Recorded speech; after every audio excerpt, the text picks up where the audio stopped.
I'll hand over to Candice to give a little bit of background and context on why we're looking at this program. Yeah, great. Thanks, John. So as John mentioned, I'm going to provide a bit of background on why VERA is pursuing a Scope 3 program, including providing some more context, a summary of our past stakeholder engagement, and then last, some of the risk barriers and gaps that we've identified and aim to address through our program. Next slide, please, John.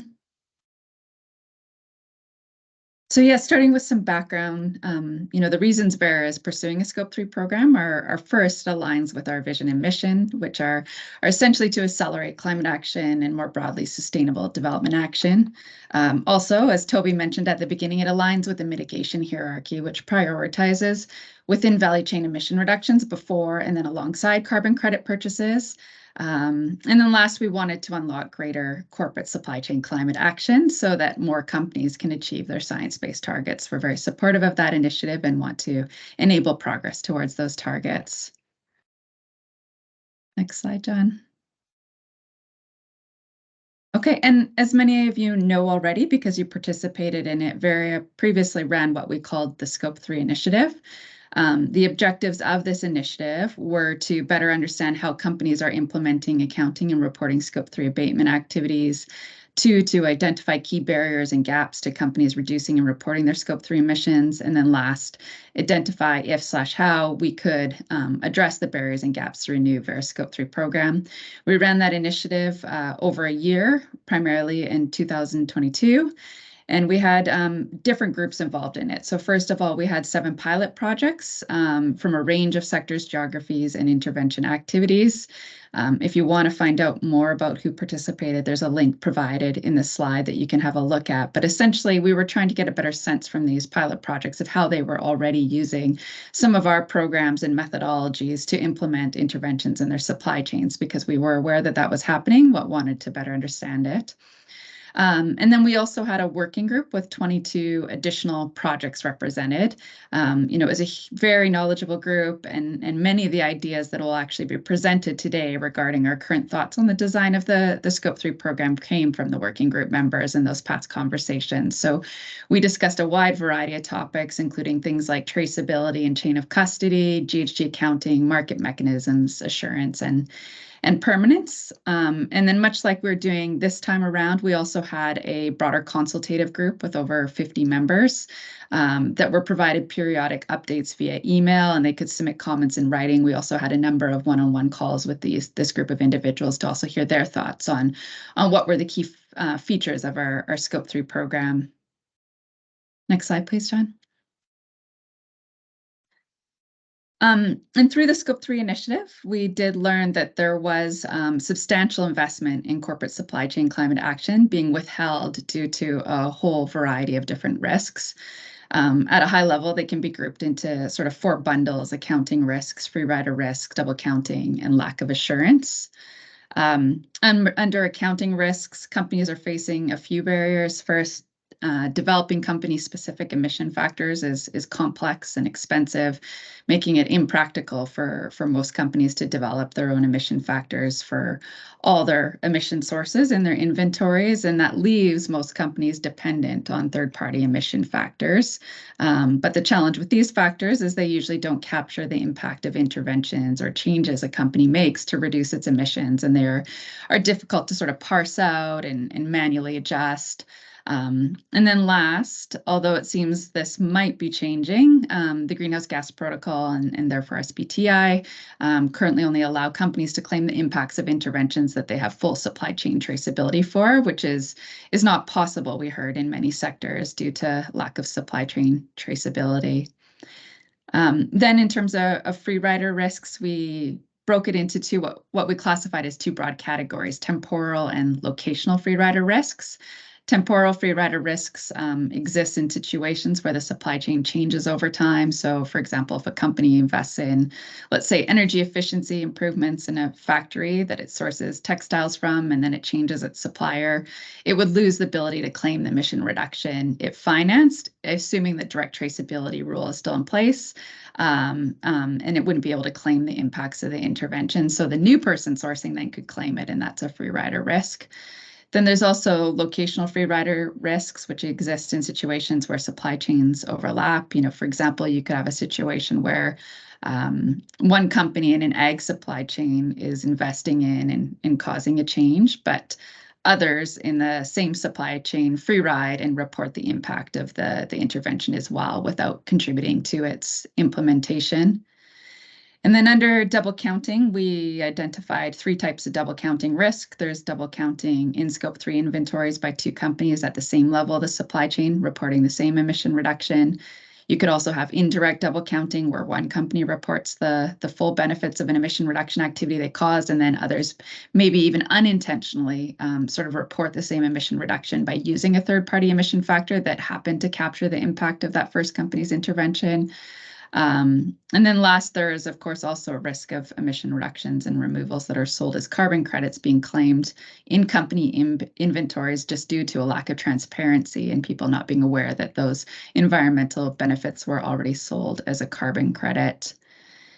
And then last, under lack of insurance, we heard that there was a lack of approved quantification methods, a lack of certification for scope 3 intervention projects, as well as the absence of a pathway for carbon credit projects to transition to scope 3 interventions, which we heard is important as companies want to sort of reclaim those environmental benefits in their supply chains so that they can report reduced emissions. So collectively, basically, the outcome is that there are many companies that have resources ready to invest in supply chain climate action, but they're holding them back because they find these risks unacceptable. And we thought that that was a huge shame. And that's why we're developing this program. We feel we can address these risks and hopefully unlock this carbon finance. So that's the goal. Next slide, John. And then just one more reason we're developing a scope 3 program is we feel there is a program level gap. So currently we have target setting and claim standards such as SBTI and VCMI that are both represented. And we have corporate inventory accounting standards and guidance such as the Greenhouse Gas Protocol and ISO. And then there's, of course, the companies that are trying to implement their scope 3 interventions. And then the reporting standards on the back end like CDP, but what we don't have is many certification and accounting programs for scope 3 interventions. The option right now we have is the Valley Change Initiative, and Kai is here.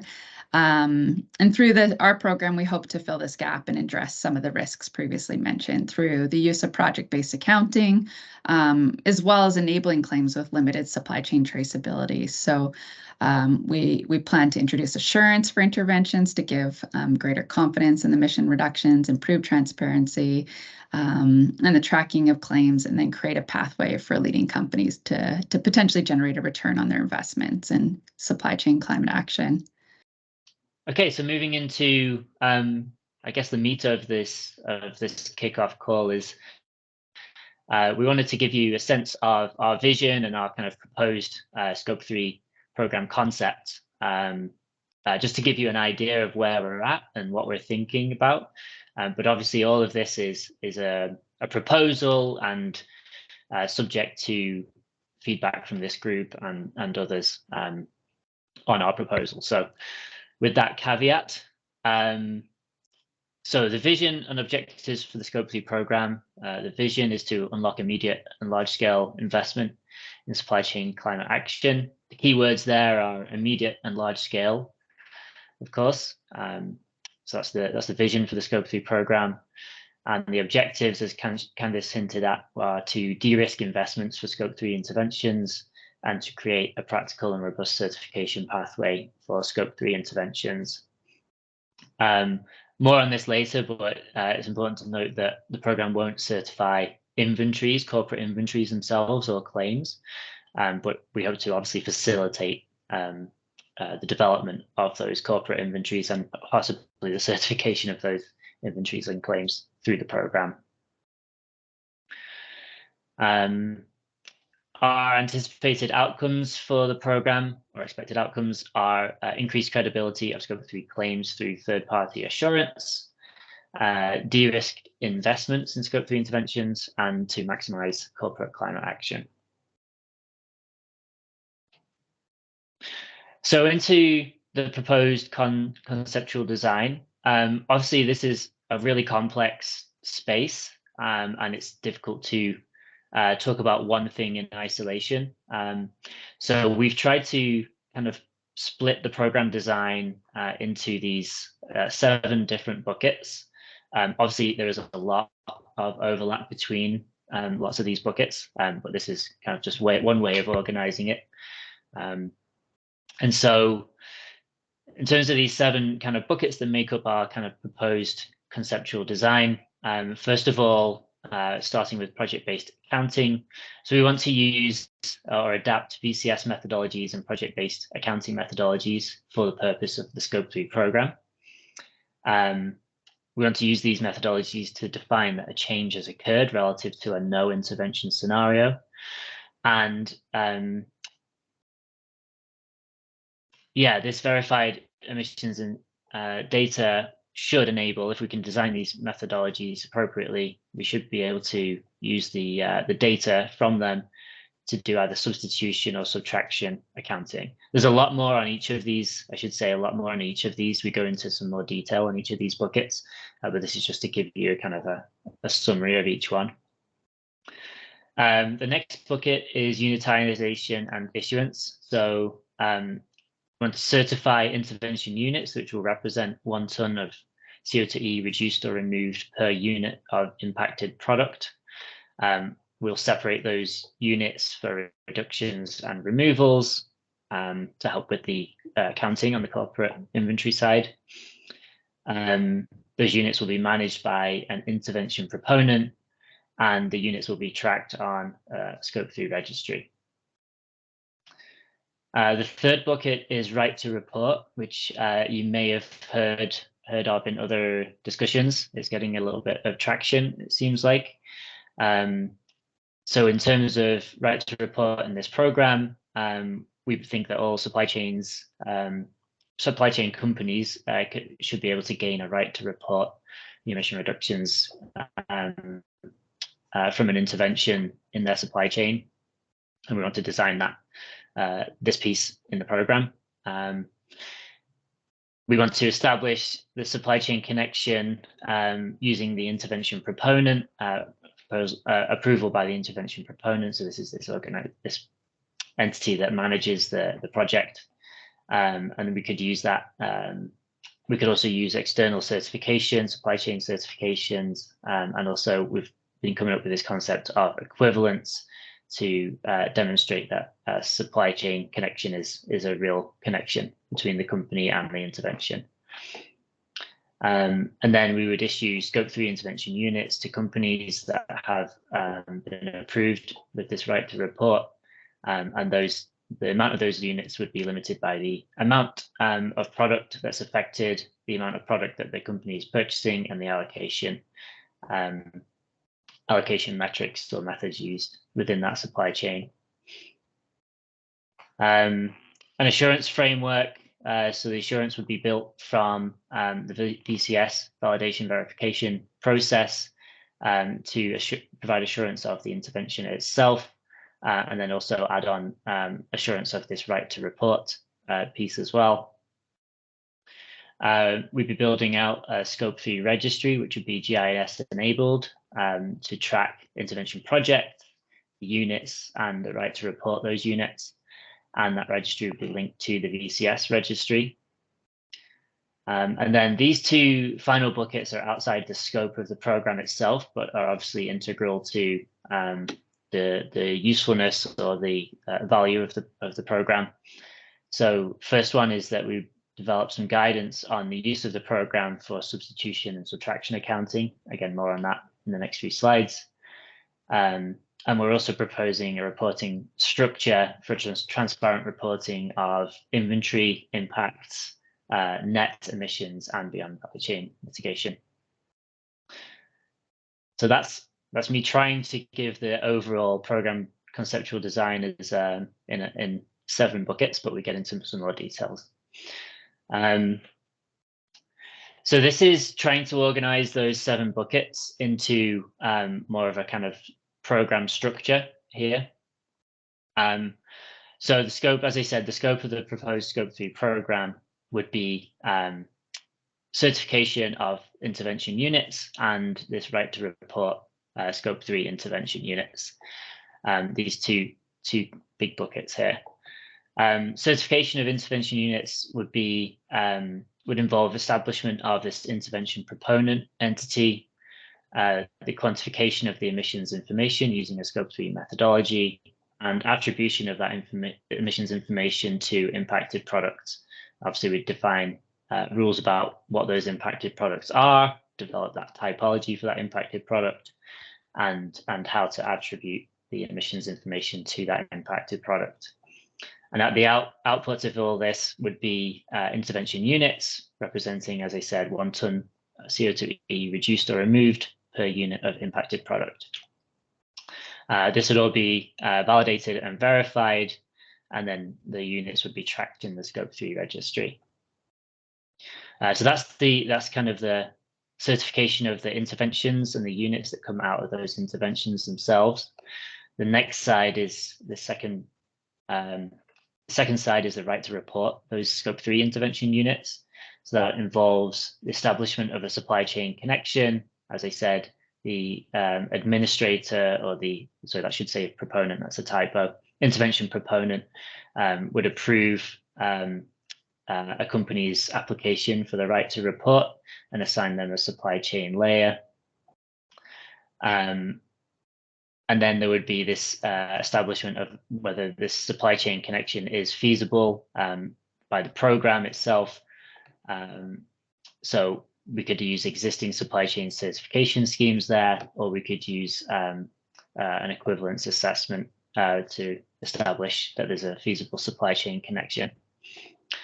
And then the next piece of this is issuance. That would be issuance of Scope 3 intervention units to the applicant companies. And so that would involve limits on the volume of intervention units that companies could claim based on the amount of impacted product that they are sourcing or can demonstrate that they're sourcing, and the allocation rules or method being used through the supply chain. And then we'd also have a registry check for double counting between different intervention projects, but also with carbon credits as well in the VCS program. All of this again would be verified and then tracked in the registry, Scope 3 registry. That would be the scope of the program itself. And then, as I said, in terms of guidance, so how do you actually use this program in corporate inventory accounting? We developed some guidance on inventory integration, so substitution or subtraction, and some recommended safeguards for how to do this inventory integration well or accurately. And then in terms of reporting, we're also working on this or sort of advocating for this more transparent reporting structure. So again, a lot of information contained in one slide. In terms of the discussion and how we actually implement this program development, we are proposing that we split this into two pieces, this kind of natural split down the middle, proposing that we develop a version 1 for launch in 2025 that is restricted to this initial certification of intervention units, alongside the guidance of how to use those units in corporate inventories, and this kind of advocacy for a more transparent reporting structure. And then version 2.0 would launch after version 1.0, which would include this right to report infrastructure in here. So just to bear that in mind for the discussion at the end, that's what we're proposing, and we would like to hear your feedback on. So just go back up. So we're now going to do a bit of a deep dive onto each of these buckets, a little bit more detail, and we're going to start. This is a term we use quite often at Vera, but starting with the end in mind, starting with the inventory integration, because obviously we're working towards companies being able to report the impacts of their interventions in their inventory. Okay, so the intent of this guidance on inventory integration, we want to remove these accounting barriers that that Candice kind of highlighted, to enable companies to achieve their science-based targets. As we see it, there are currently two options to account for interventions using inventory accounting. The first option is to develop your own emission factors that include the intervention. And so we know companies are doing this, but we know also that it's very costly and complex for a company to develop its own bespoke emission factors, including its own interventions, supply chain interventions, each year. The second option is for companies to take an existing emission factor and adjust that emission factor so that it does include the intervention. Again, I think this is probably more feasible, but it's very difficult often to disaggregate these third-party emission factors to then include the intervention and then recalculate them, including that intervention in that emission factor.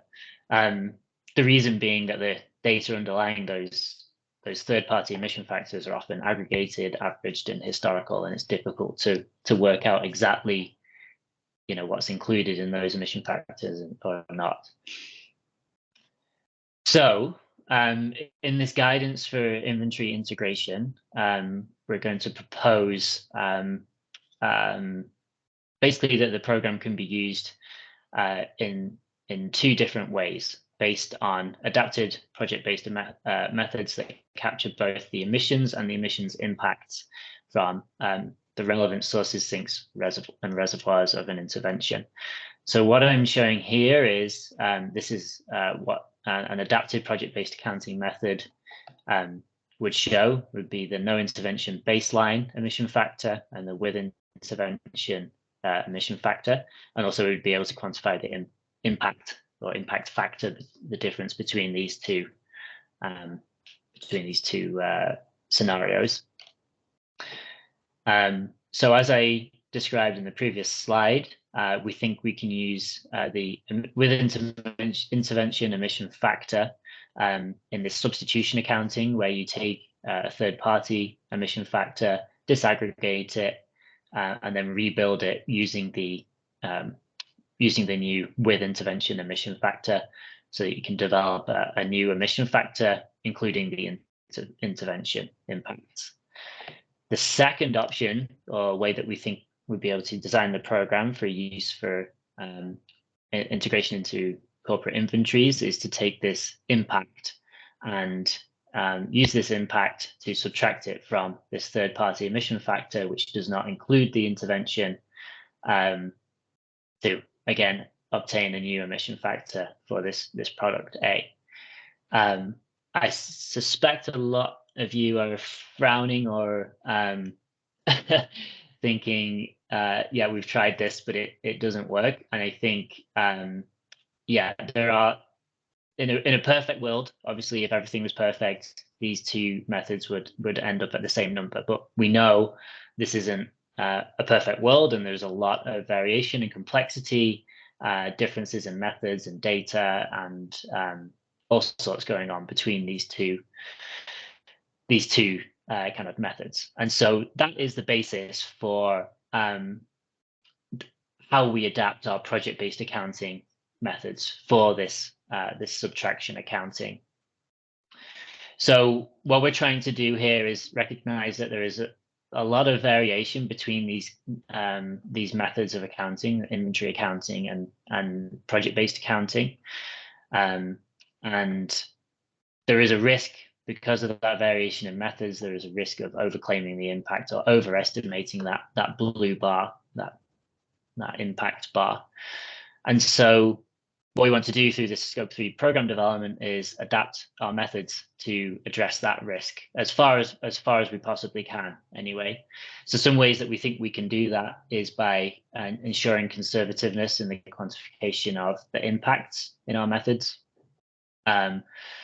through transparent reporting, which is discussed in the following slides, but is an important component of being transparent about these differences in methods and what they actually mean in the inventory. We may need to accept some level of uncertainty or misalignment. Again, that relates to transparent reporting of these different methods. And then in terms of the project-based methods, adapting those project-based methods specifically, we can look at these different, I think these are the sort of different levers that we can look at in terms of the input data. How do we address the variation in the input data in these different methods, the quantification methods themselves, the boundaries that we use, and the assumptions as well. In the interest of time, I might just skip over this, but obviously this is a big piece of work that will be foundational to this this program, and it's something that that's what we're aiming towards. Moving on to the proposed reporting structure. So the intent of this piece of the program, or guidance at least, is to facilitate transparent and credible reporting of impacts that are not captured through conventional inventory accounting methods. So our proposal is to report effectively 4 lines or columns in the report. The first one would be Scope 3 inventory emissions. This is already required by current standards. And also, I'll skip down to line 4 here, beyond value chain mitigation, which again is optional and is already included in the current standards. Our proposal is to add in these lines 2 and 3. 2 would be reportable emissions impact, so that would be certified insets or certified impacts within the Scope 3 boundary that can be quantified and reported here. And then the net would be this kind of, it's effectively line 1, where it does not include the intervention, minus line 2, which does include the intervention, equals the net reporting year emissions. Now, obviously, there's a lot of complexity and working out that would have to go on here, but I think a lot of what we can do in terms of the Scope 3 program is to ensure that the impacts that we quantify do actually relate to these inventory emissions and can be subtracted in this way to give a meaningful net emissions number. But obviously, I think we need to keep these reporting lines separate, so it's clear what is going on in these inventories and what is being reported in each line. And I think over time, we should see convergence between, as inventory accounting methods improve, and if this works out properly, we should see convergence between line 1 and line 3 as effectively the emissions impacts transition into the inventory accounting methods. But really, this is trying to say that provide a way for companies to report impacts in their inventory, because we see that as a significant barrier right now for why companies are not investing in supply chain climate action. So some of the benefits that we see from this are that companies can report verified impacts, as I said, enable that return on investment from in supply chain interventions. We think it incentivizes continuous improvement if we design this in the right way. We think it provides a way for inventories to improve or to sharpen by focusing on the relevant emissions sources, sinks and reservoirs on that impacts line. And it supports more transparent and consistent comparisons between companies. So I'm trying to cover a lot of content in a couple of slides here, but we do cover this kind of proposal in more detail in a proposal that we submitted to Greenhouse Gas Protocol, which you can find online. I've included a URL to that report there. I would encourage anybody who's interested to go and take a look at it and let us know what you think. Okay, so onto that third bucket of unitization and issuance. So the intent here is to create units that represent verified emissions information that can be used for Scope 3 emissions reporting. So the units will represent, as I said, 1 ton reduced or removed per unit of impacted product over a period Y. So there's your equation representing that. Impacted products would be defined by their typology. So typology meaning time of production, location of production, and the function of the type and quality. This could obviously be refined, and we would like your feedback on how we might define a typology for an impacted product. But we're putting this at the moment under this umbrella of kind of equivalence attributes, which Abby will talk a little bit more about in the right to report section. And then each of these units could be given attributes to be super transparent about what those units actually mean, including the level of assurance to which they've been verified. And again, Shay will talk about that in the slides that she will present on assurance. And then this bucket of work would also include definition of ownership and management of units and how those roles can be transferred between different entities within the program. Okay, I will hand over to Abby now to tackle the tricky subject of right to report. Great, thanks, John. Okay, so as John mentioned, this aspect of the program focuses on the proposed process to assure that a company has the right to report emission outcomes based on a feasible supply chain connection. So there are two main parts to this proposed process. So if you're looking at the graph on the left-hand side, the first piece is supply chain connection. And essentially that's the establishment of whether the intervention feasibly exists within the reporting company's boundary, right? And then the second piece is issuance. So what are the limitations or the cap surrounding the issuance of a Scope 3 intervention unit? Or as stated here, excuse me, I'm getting over COVID. Or as stated here, how much of the intervention impacts can the company report?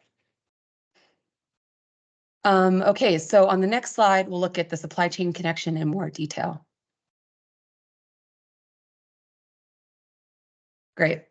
So the proposed process for establishing a supply chain connection is really envisioned to take place in two steps. So the first, the intervention proponent would act as the initial approver of a company's right to report. So this initial review would include an assessment to determine if there's any double counting, essentially by assigning the applicant company to a supply chain layer. If the application is approved by the intervention proponent, a third party would then dig into the details and assure whether the feasible supply chain link is assured. And this link in the supply chain could potentially take two forms, right? So the first one approach that we're exploring is leveraging existing certification schemes where possible. And so this approach stems from an intention of reducing essentially like a resource burden while maintaining credibility. So this approach would include potentially a positive list of certification schemes that verifiers could rely on, such as Rainforest Alliance or FSC. And then the second approach that we're exploring is, as John mentioned, is to conduct an equivalence assessment to determine that the characteristics of the impacted product are of the same quality and type as the product sourced by the reporting company. And these equivalent characteristics could include location, quality, type, and function or use within the supply chain. And then again, a third party would verify, in this case to a limited level of assurance, the feasible supply chain connection, and conduct checks to assure that there's no double counting in the same supply chain layer. And so once the supply chain connection is verified, the output of the process is issuance, which brings us to the next slide. Okay, so there are a couple of key aspects to the issuance of the Scope 3 intervention units that we're proposing. So first, there are essentially 2 caps to the amount of Scope 3 intervention units that can be issued. So first, the reporting company cannot claim Scope 3 intervention units representing more than the product it sources, right? So can't report more than what was sourced. And then second, the reporting company cannot claim Scope 3 intervention units representing more than the amount of the product that has been impacted by the intervention, or more than the amount of climate outcomes that are a result of the intervention, right? So can't report more than the outcomes that were verified. And then looking to the right at the green box, an allocation method would be applied. But there's still much under discussion as to what this would look like. But the intention is that the Scope 3 intervention units would essentially need to be traced or modeled back through the supply chain in order to account for use in different co-products. But more of that is to be investigated. And then for the Scope 3 registry, so there would be various checks that take place to mitigate the risk of double counting, like we were talking about. And so this could include an automated check for double counting against carbon credits or other Scope 3 interventions to ensure the maximum number of Scope 3 intervention units for that intervention is not exceeded. And then finally, that brings us to the issuance process. So this would take place on the registry. So once verified to a limited level of assurance, the Scope 3 intervention units would be issued to the applicant company on the registry, which we'll explore in more detail in a moment. And I think that is it for the right to report. I can pass it over to Shay, who will talk through assurance. Thanks, Abby. Okay, so I'm going to quickly touch on the assurance framework for the Scope 3 program. So the high-level intent of this framework is to provide assurance that the intervention's climate outcomes, the attribution to the impacted product, and a supply chain connection for any companies seeking a right to report aligns with the Scope 3 rules and requirements. So Abby just touched on some assurance for right to report, so I'm not going to focus too much on that. And I'll be talking more about how intervention assurance or our proposed design for that would work. So just to orient you with this figure you're seeing in front of you, the bars on the left and right-hand side represent the issuing period. So if you're familiar with VCS, that'd be very similar to a crediting period. And then the boxes in yellow with Y and a number represent each year within the issuing period. So some key features of the proposed assurance design would be that we start every issuing period with a joint validation verification, and that would occur every 5 years because the issuing period is 5 years long. And as part of that joint validation verification, the verification part of that, the first full year of ex-post greenhouse gas ERRs within that issuing period would be verified to a reasonable level of assurance. Again, as part of that joint validation verification that kicks off every issuing period.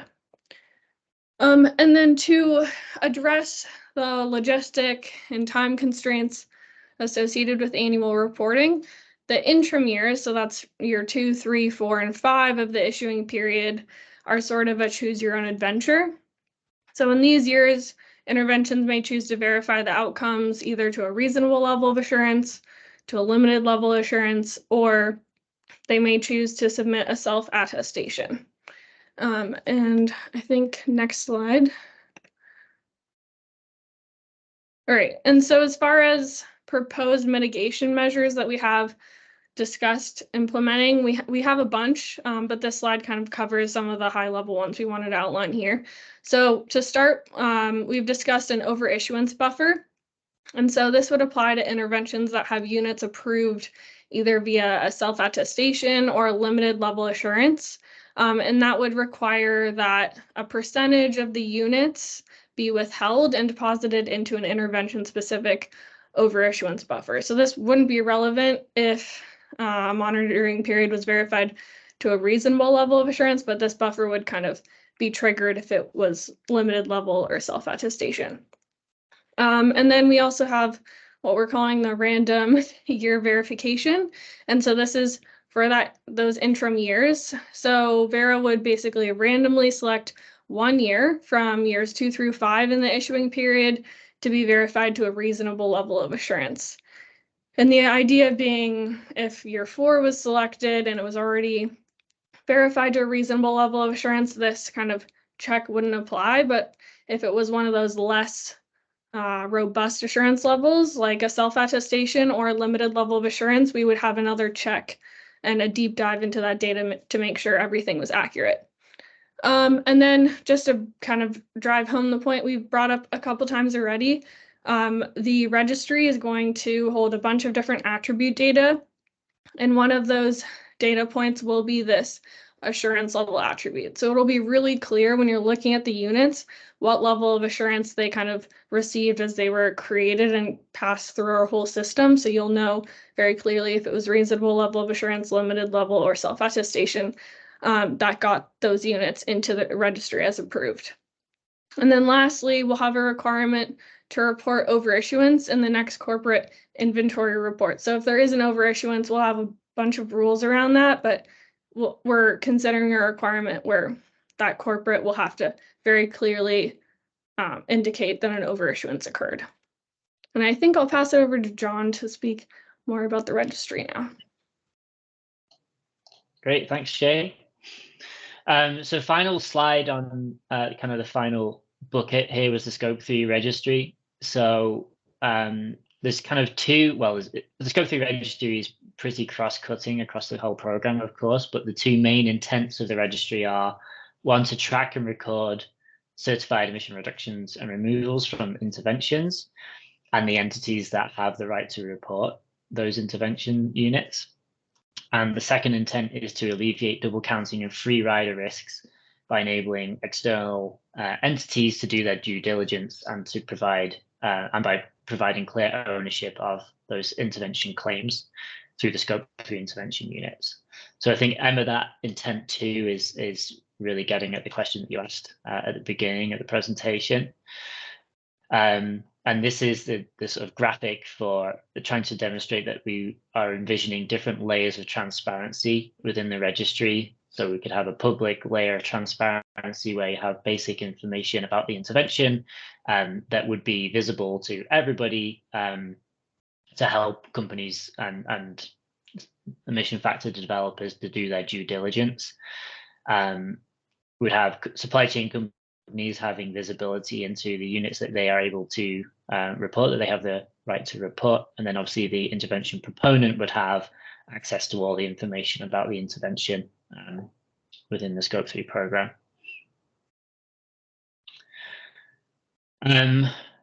We've just hit you all with a lot of information. In terms of the development of the program at the timeline, we want to develop the program version 0.9 at least of the program standard and documents this year, develop the prototype registry,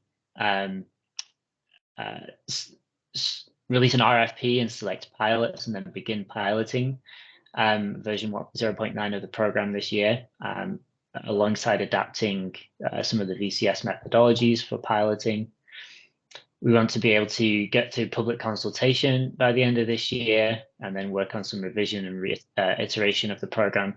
And if we do go along this route of splitting the program development into version 1.0 and version 2.0, that isn't to say that we would stop work on the right to report piece until the release of version 1.0, but we would continue working on the development of that right to report as we're developing version 1.0.